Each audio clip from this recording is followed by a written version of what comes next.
We didn't know some is like a shechapel. I think we're at Bat Yisrael Einam Yaledes. Yes, I believe that's where we are. Bat Yisrael Einam Yaledes is a kutzis. It's this middle of Parak Aleph, for middle first column. Bat Yisrael Einam Yaledes is a kutzis. A Jewish woman, in other words, a midwife, should not help birth a kutis. The lo menika es beno. It should not nurse her child. This ches here, this is here, it says here in ches, avodah daf chavav, avodas kochavim. Avodas kochavim. Avo bekutis, mefurish betosefta sham perak himel, bas yisrael miyaledes, umenekes benoshel kutis. Kutis miyaledes, umeneka benoshel bas yisrael. So it's the opposite of what it says here, that in fact, Hakutis is, we do help Hakutis give birth and we do nurse her child. In other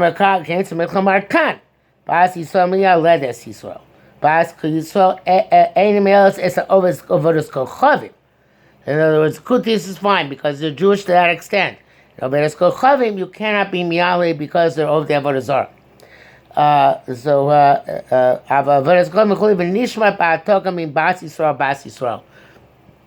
And whoever transcribed it skipped and went from Bas Kutis to from the state as the case of Bas Kutis to the state. To the halacha of an avodas kochavim. Went from the case of a Bas Kutis to the halacha for an avodas kochavim. It left out the actual halacha for a Bas Kutis and the case of an Obedes Avodah Zarah. Okay? So the, now, B'zman hazeh, Mishum Eva, or Nedar Kesholem, wherever you want, we're miyaled everybody. We don't distinguish between the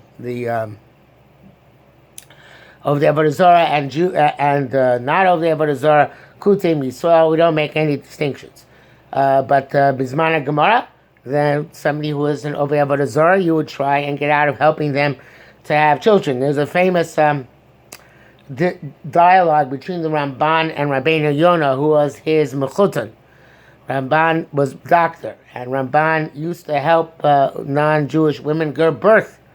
And the Rabbeinu Yonah said, Yashikoyach shetamar bezaro shel Amalek.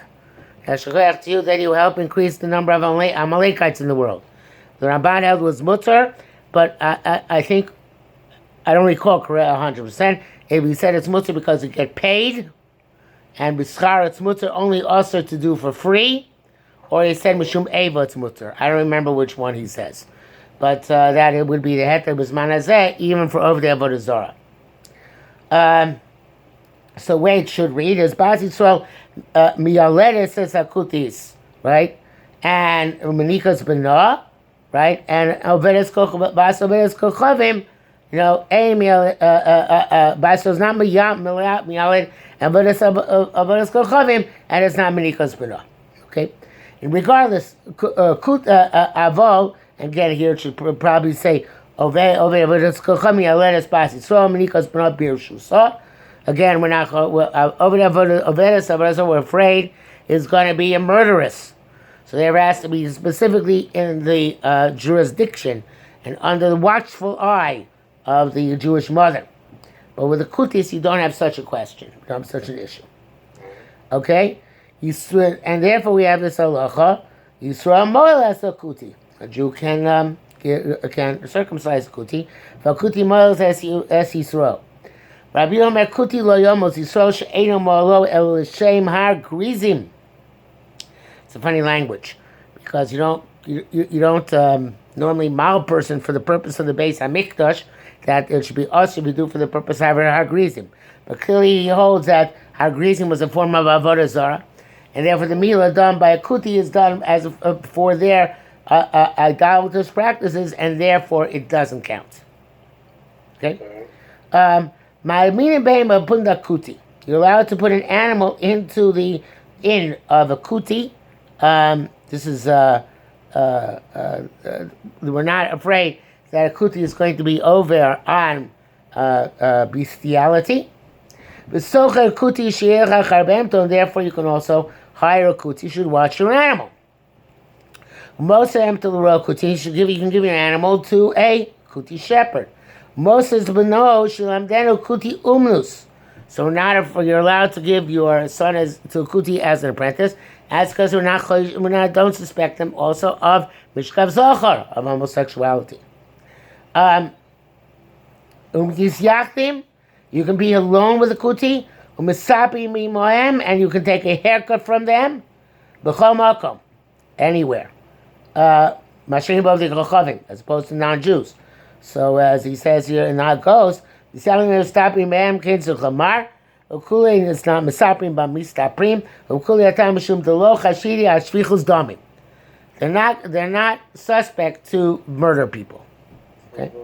As opposed to non-Jews. If you have a kuti who has a brother-in-law, you can do chalitza to his widow. And if he has a wife, you can write a get for him. And a kuti is believed to bring a get from Chutz La'aretz Yisrael and say b'fanei nechtam. Why? Because in these halachas they hold like Yisrael. They have similar halachas in Gerushin and Yibum, Nisuin obviously as well, to Jews, and therefore these things apply to them.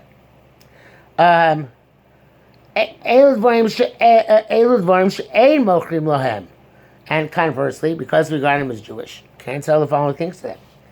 Lo nevelos, lo trefos, lo shkotzim, lo ramasim. Not all sorts of non-kosher food you can't sell to them, because it's lifnei iver.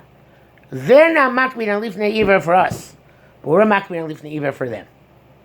Okay? You can't eat something which you get from a kuti unless he also eats it, because that indicates that he accepts it to be kosher. But you can't sell them something which is non-kosher regardless. Did they hold by the same dinim for shrita and all the other stuff? Yes, the Gemara Kohen says that according to one opinion at least, and he was Rabbi Eliezer,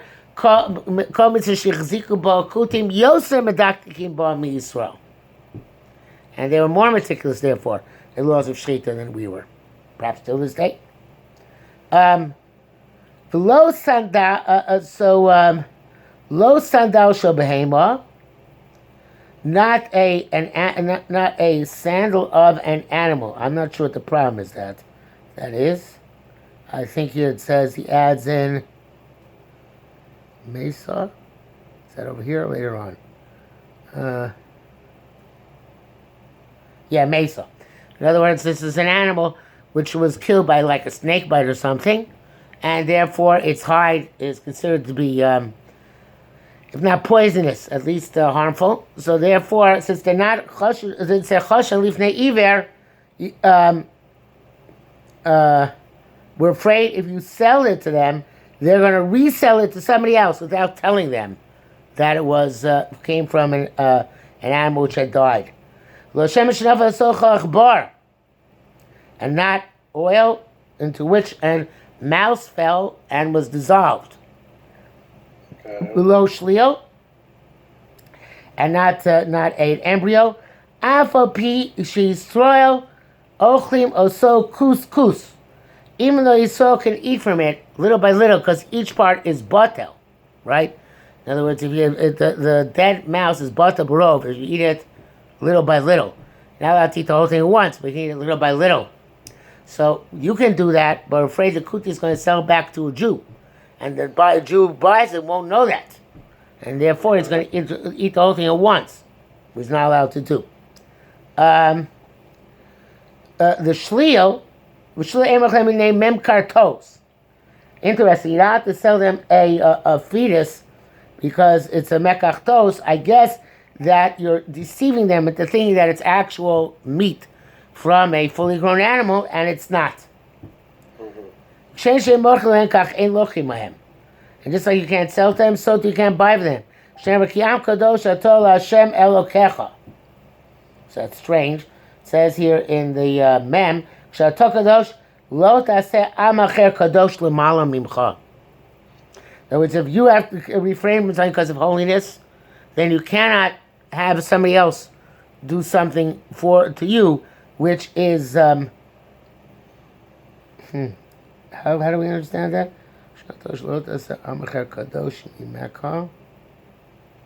Mala mimcha. That you're somech on their kashrut?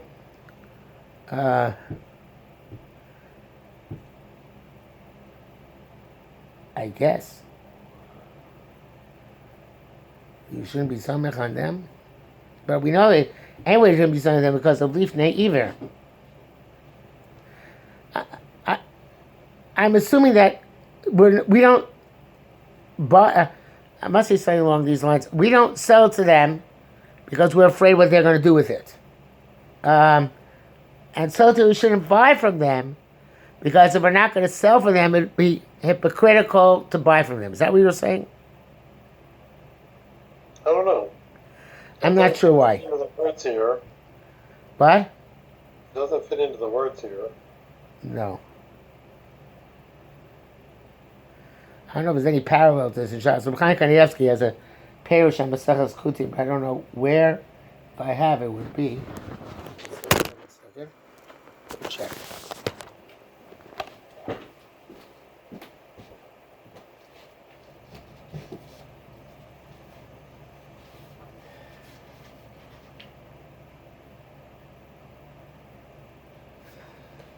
No. It's not about this.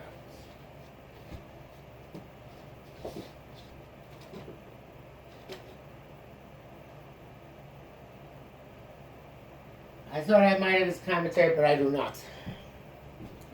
Okay, so we'll have to do some research into this to see if I can figure out what actually it's referring to. But offhand, I don't know. So let's keep going. Neman akuti lomar im keverim lo kever. Akuti is believed to see whether something was buried here. If this is a kever or not a kever. Uvehema im bichro im lo bichro. And a behema, whether this is its firstborn and it's a bechor or not a firstborn. Neman akuti al neta revive or orla is believed on neta revive, which means that this is the fourth year of this grape what's it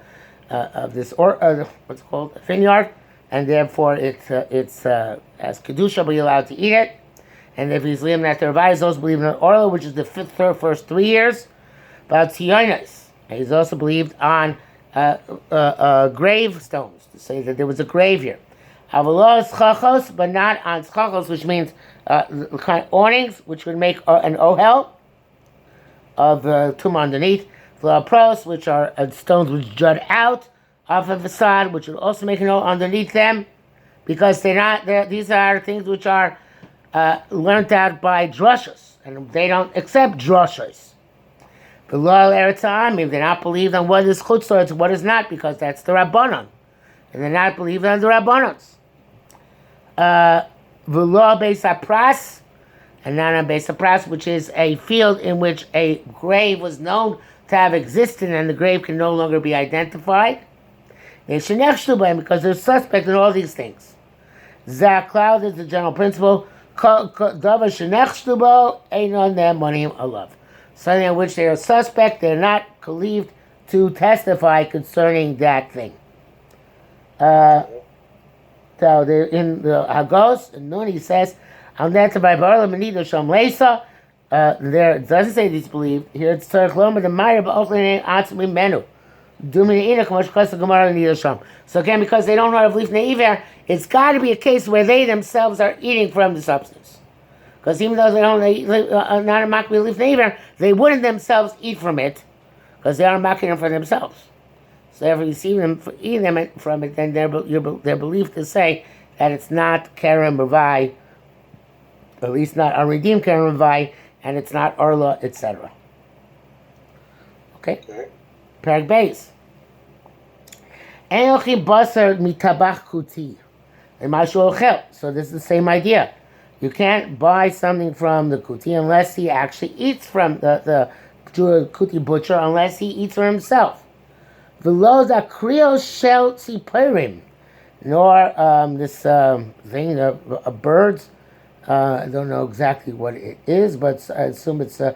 Here in Perek in the Messeches Shas it says, Perish Rashi, machroiza shel tziporim shchutim, strings, bundles of shechted birds. And okay, nasa toch piv, unless you put him to his own mouth. Lo shitenu Yisrael, and the fact that he gives it to a Jew is not enough. Shekvar nechshudu shemachlim es Yisrael nevelos. They're suspect to feed Jewish people in the velos. Shove akuti liyisrael l'chol nizakin shebetorah. In terms of all damages, they're the same. Yisrael shahar against akuti bikuti shahar against Yisrael shogeg. They didn't unintentionally go there. They both go on each other. Mazid, if they did intentionally, nerag. He's killed. Both are killed. Shor shel Yisrael shlag al shor shel kuti, potter. So if a shor shel Yisrael gores a jar of a guti, he is potter. This is knas. Since whatever they do, since they do things wrong, we don't have to pay them if our ox scores them. So it's like hefker base and hefker. Really, we should have to pay them because they have these din Yisrael gomer. But because they don't conduct themselves properly, therefore we don't pay them. I don't recall if they don't. I'm thinking perhaps they don't conduct themselves properly in safeguarding their oxen. I think that might be the case. Shokuti shor Yisrael. Conversely, if a shore of a kuti gored a shore of Yisrael, im tamu mishalim nezik sholim, which of course does not apply if it's the shore of a non-Jew. For a non-Jew, they have to pay nezik sholim right off the bat, right? But this is what?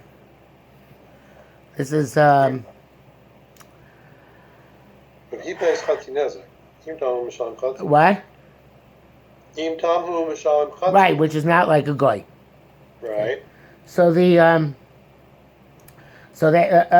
it must be that the fact that we don't pay them as a knas, not make credit. It says here in the. Yeah, it says on the bottom. Yeah. Which would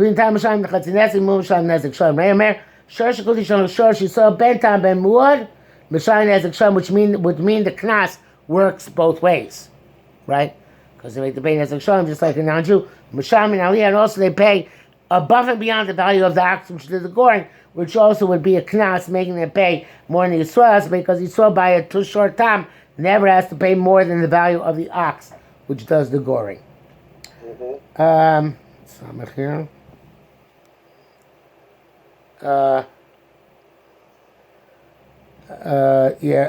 Basically, he says that about the knas, which he's in Tosefta Perek Daled Baba Kama. Okay. Hagvinim shalahem mutaros. Their cheeses are permitted. Shemelos im shabalabati mutaros. If they're made by individual householders, they are permitted. If they're made in shositonim asuros. But if they are wholesalers, it is usher, evidently because the wholesalers were, the Balabatim only produced kosher cheese. It wasn't worth their while to produce non-kosher cheese, whereas the wholesalers would produce evidently non-kosher cheese, and since we're makmin and leaf neiver, it would be a problem. Hashlokim hakvashim shalem, the cooked dishes and soaked dishes, shadagim lasos b'em yayin v'chometz, which normally wine or vinegar is added, asurim.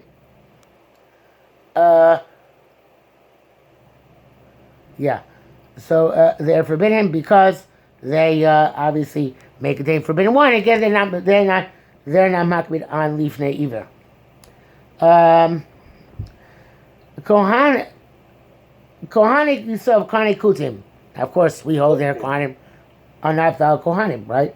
Therefore, Cholkim Kohani Yisrael Kohani what? Kuttim. Cholkim. Okay, sorry. Cholkim Kohani Yisrael Kohani Kuttim Bima Komam. In a place of the Kuttim, they can divide up together. Why? Because it's like you're saving from them. In other words, otherwise, if they don't give it they don't split, you're not going to get anything.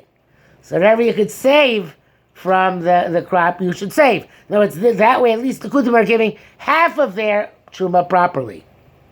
But on the other, what? Oh, okay, fine. Okay. Fine, I got it. Avalon Malcolm Yisrael. So there's the Kena Bekuna. But don't, if it's Yisrael place, don't give it to the Kuttim. Because then people are going to think that the Kuti Kohen is a valid Kohen. And of course, he's not a valid Kohen. Okay? Because they had no valid Kohanim, as far as I can tell. Okay, let's do one more line. Kohen Kuti she'ochel machal Yisrael betuma, mutar betara asur. A Kohen Kuti who's eating it and giving it to you from Yisrael, but if they're both tummy, it's mutar betara asur, because he says Yaakov di'om chumu v'chal shelif neiver. He said, if it's you're not allowed to eat Torah food from a kuti, because he might give you truma to eat, because again, it's not makbid leaf neiver. But you're allowed to eat tame food from a kuti, because a kuti is not makbid on tuma, and he's not going to give truma tmeya to you to eat, so therefore it must be chulin. Okay, we'll stop here for today, and finish up next week in Mirz Hashem. Yep. Sounds good. Thank you. Okay, take care. Have a good week. All right.